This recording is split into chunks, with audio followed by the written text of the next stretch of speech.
foto perkawinan mereka waktu di Hong Kong ya. Dan ini adalah suaminya. Sebelum kita mulai, jangan lupa subscribe dulu.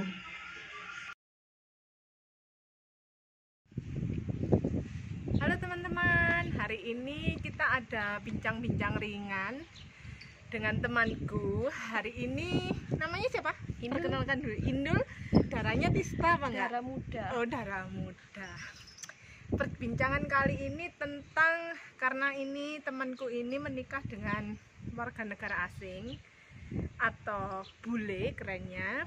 Jadi kita mau tanya-tanya bagaimana kehidupan menikah campur orang asing dengan Indonesia. Pasti banyak suka dukanya, banyak masalahnya, banyak happy-nya, pokoknya semuanya. Jadi ikutin aja. Ya udah. Halo, nama saya Nini. Umur Saya sekarang 42. Oh, hampir 43 ya? ya. Tahun ini. Menikah dengan warga negara apa? Dengan warga negara Kanada. Oke. Warga negara Kanada kenal pertama kali di mana nih? Ceritanya gimana? Awal kenal sih waktu itu tahun 2010 ya, kerja di Hong Kong sebagai BMI. Ya. Nah, waktu itu tanpa sengaja kenal lah di pantai kayak gitu. Dikenalin sama temen. Oh gitu. Jadi pacarannya lama gitu ya? Lumayan lama sih, sekitar 5 tahun. Ya. Pacarannya sekitar 5 tahun. Terus akhirnya menikah di Lebih dari 5 tahun malah. pacarannya ini lama berarti ya, lebih dari 5 tahun dan akhirnya menikah di Hong Kong. Iya, waktu itu karena susah ya untuk nikah di Indonesia kan, maksudnya bukan susah sih, dokumen yang diperlukan kan lebih Sangat banyak. ya, daripada Betul. menikah di luar negeri.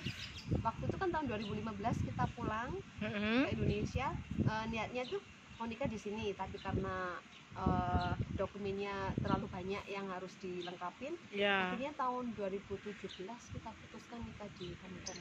Hong Kong. Oke, berarti menikah kayak KUA gitu ya, kayak catatan sipil gitu ya. Ya, Tapi di Hong Kong. Setelah itu dicatatkan di Indonesia. di Spenduk Ya. Malang. Berarti resmi menikah di Hong Kong dan di Indonesia udah sama-sama tercatat ya di kedua negara. Itu kalau menikah di luar negeri kayak gitu ya, di Hong Kong itu susah nggak? Kalau menurut saya lebih mudah nikah di Hong Hong Kong, Kong. ya, daripada di Indonesia. karena syarat yang dibutuhkan kalau di Hong Kong itu cuman KTP Hong Kong. Waktu itu saya karena masih kerja di sana, KTP Hong Kong, terus paspor, surat keterangan apa ya, kayak single kayak gitu, status, maksudnya surat keterangan status, terus sama akte kelahiran sudah.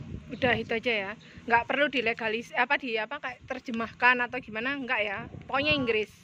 Ya, kalau itu sudah saya siapkan semuanya dulu. Waktu itu saya nggak perlu, nggak perlu. Kayaknya Nggak kalau perlu. di Hong Kong nggak Nggak pernah perlu. terjemahkan.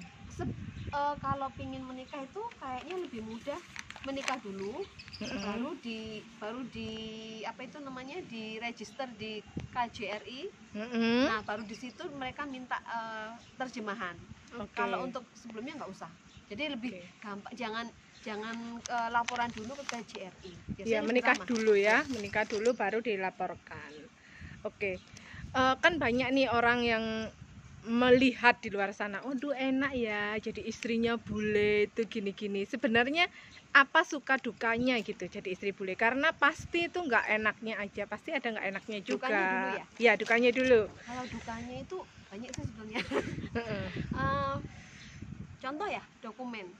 Ya. Dokumen kalau menikah dengan orang asing itu yang dibutuhkan lebih banyak. Ya. Contohnya kayak untuk visa tinggal dan sebagainya itu kan menguras pikiran ya, karena Ya. yang dibutuhkan banyak sekali. Iya, terbentur sama birokrasi juga. Terus dukanya kalau di awal penyesuaian. Ya. Penyesuaian apa ya? Budaya, bahasa. Nah, itu sering misunderstanding karena nggak saling memahami. Karena beda budaya. Ya. Rasanya beda budaya. Kalau orang Indonesia kan ini ciri khas orang Indonesia kan sukanya berbahasa basi. Kalau orang warga negara, maksudnya bule ya, itu kebiasaan tidak suka bahasa basi. Kalau ya langsung kalau to the point. Kalau kita kan misalnya mau bilang asum kan belok dulu ke C, Ya, ke B muter-muter baru dulu. ke A. Iya, Nah itu betul. kadang bikin orang kalau pertama-tama kok gini ya kayak gitu. Jadi kalau menurut kamu dukanya itu lebih duka mana, tentang kebudayaan, bahasa, atau surat-surat dokumen-dokumen? Lebih sulit mana? Lebih Yang sulit. bikin stres surat. Surat ya. Kalau untuk bahasa sama budaya bisa masih aman lah. Bisa Masih dikompromikan ya. Kalau surat tuh harus ya. Aduh, kalau untuk urusan dokumen birokrasi itu Harus on time, terus Iya. nggak boleh telat. Uangnya juga harus disiapkan karena untuk tinggal di Indonesia juga nggak murah ya. ya betul. Per tahun, ada per 5 tahun gitu. Itu ngurusnya juga sangat-sangat ribet. Oke, terus tadi udah dijawab, apakah perbedaan budaya dan bahasa menjadi kendala yang besar? Untuk awal-awal ya, untuk awal perkenalan itu ya. Ya, kalau pas Bahasa sudah juga karena kan saya orang Indonesia, bahasa Inggris saya juga masih nggak begitu bagus kan waktu itu. Iya. Sekarang juga enggak. udah lumayan tapi sering latihan ya. Maksudnya untuk awal-awal kan memang kaget juga ya. Jadi dulu kadang diem bukan berarti pendiam, karena bingung ini mau ngomong apa. Iya. Kadang buka kamus sebentar. Mau marah itu nggak bisa marah karena nggak tahu bahasanya. Sekarang sudah saking pinternya ya, kalau marah langsung cus bahasa Inggris. Tanpa buka kamus kalau sekarang. Ya, terus gini kan biasanya kan culture Indonesia ini susah menerima budaya yang baru kayak orang asing gitu kan. Waktu pertama kali memperkenalkan kepada keluarga, kepada tetangga, teman-teman, apakah ada penolakan atau ada apa fine-fine aja, atau mereka wah kok sama bule ya gini-gini, takutnya gimana gitu? So far sih enggak ya, kasih fine aja, cuman mungkin saya nggak tahu, mungkin beberapa orang berpikiran negatif. Kayak kalau ada WNI, maksudnya orang lokal sama orang Indonesia, dipikirnya kadang oh itu anaknya nakal, pasti kenalnya di bar kayak gitu-gitu. Padahal kan belum tentu semuanya yang nikah sama bule itu orang nakal. Yang enggak, saya nggak menjudge, cuman kadang orang berpikiran negatif. Iya, sudah menjadi kayak gambaran kayak gitu ya. Oke, sekarang pertanyaan selanjutnya, pernahkah menjalani LDR dan bagaimana bisa bertahan sampai sekarang? Pernah. Sekarang juga lagi LDR. Oke. LDR sudah 6 bulan ya. Setengah tahun. Ya, apa tipsnya untuk tetap bertahan gitu? Komunikasi harus komunikasi, terus saling percaya, kepercayaan. Itu nomor 1 sih. Yang penting komunikasi dan saling percaya ya. Kalau udah nggak ada komunikasi, terus nggak ada percaya, biarpun kita nikah sama orang manapun ya nggak akan berhasil. Ya, betul sekali. Bukan karena nikah sama bule atau orang Indonesia, nggak ada perbedaan sih. Yang penting komunikasi. Karena pada dasarnya itu nggak orang Indonesia, nggak orang bule, orang Arab, orang manapun itu semua sama. Cuman yang membedakan itu ya orangnya sendiri. Kadang ada juga bule yang nggak baik, ya ada juga bule yang nggak baik, ada juga orang Indonesia yang baiknya mengalahin bule kan ya. Banyak juga yang nggak baik juga. Iya, semuanya tuh sama. Pribadi masing-masing. Oke, ini pertanyaan terakhir ya, tips dan triknya buat sekarang teman-teman yang sedang menjalani hubungan dengan WNA. Jadi gimana supaya bisa berlanjut ke pernikahan mungkin, atau yang sudah menikah biar bisa langgeng gitu. Kalau saya itu masih terlalu awam untuk minta dikasih. Ya, itu versimu. Dimintain tips dan trik ya. Soalnya gini, saya kan baru berapa tahun. Tapi kalau menurut saya versimu ya, komunikasi. Terus kita harus belajar menghargai budaya masing-masing juga. Iya, belajar mendengarkan pasangan. Iya. Itu yang penting. Saling percaya. Tanpa ada kayak itu ya susah untuk biarpun ke apa? Bukan WNA, walaupun orang Indonesia pun susah ya. Pokoknya harus saling menghargai. Iya, oke. Kalau salah kita harus juga berani minta maaf. Betul. Kadang wanita itu selalu benar, betul. Minta maafnya maaf gitu ya. Susah sih, gampang di ngomong. Iya, tapi susah untuk dilakukan. Nah, ini kan saya cuman pinter. Teorinya ya, teorinya. Tapi ya prakteknya nggak tahu. Tapi so far ya lumayan. Ya. Terus menikah sudah berapa lama? 4 tahun.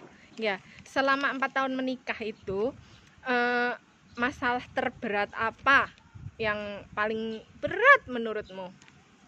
Apa ya? LDR mungkin. LDR enggak begitu itu sih untuk saya. Kalau suami saya itu paling berat. Ya. Karena dia paling sensitif daripada saya. Iya. Yang paling berat dokumen. Dokumen ya. Itu paling Diribetkan oleh dokumen ya, karena masih belum tahu mau tinggal di sini, mau tinggal di sana ya. Jadi juga itu ya. Contoh kayak dulu awal datang ke sini, kita datang ke sini terus harus laporan ke Dispenduk untuk pencatatan nikah. Itu kan kita belum tahu harus kemana. Itu bikin stres minta ampun sampai 1 bulan ya. kenapa nggak tanya saya, Jeng? Waktu itu saya belum kenal Anda, Bu. Kalau tanya saya kan saya kasih tahu. Bu, masa saya tanya dulu, Bu, terus kita kenalan? Iya dong gitu. Kenalnya dari mana, Bu? Aduh. Dah. Jadi itu tadi ya tips-tipsnya dan suka dukanya menikah dengan seorang WNA itu. Sukanya belum jawab. Oh iya, sukanya belum. Sukanya apa? Kalau sukanya ini untuk saya. Heeh. Kalau WNA maksudnya warga negara asing itu untuk saya sih, kalau si bule itu dia lebih care, menghargai lebih wanita. menghargai wanita. Terus kalau ada pekerjaan dia nggak itu pekerjaanmu. Persamaan Nah, posisi itu. antara suami dan istri. Dulu waktu saya masih tinggal di Hong Kong itu suami saya lebih sering masak dan nyuciin baju saya. Oh. Maksudnya kan nggak ada itu punyamu kamu karena Oh laki-laki iya. harus itu, enggak. Iya. Dia lebih care. Terus juga sama keluarga saya dia lebih Sayang. sayang. Iya. Itu yang paling utama sih untuk saya. Iya. Kalau untuk harta dia nggak kaya sama sekali. Ya nggak apa-apa, harta bisa dicari, Ya, tapi susah, kan Bu. ya susah gampang. Suami yang setia kan susah dicarinya. Jadi udah gitu ya perbincangan kita pada hari ini. Terima kasih buat waktunya. Nanti kita jumpa lagi dengan teman-teman yang lain yang menikah dengan warga negara asing. Kita tanya juga hal yang sama, gimana suka dukanya. Oke, bye-bye.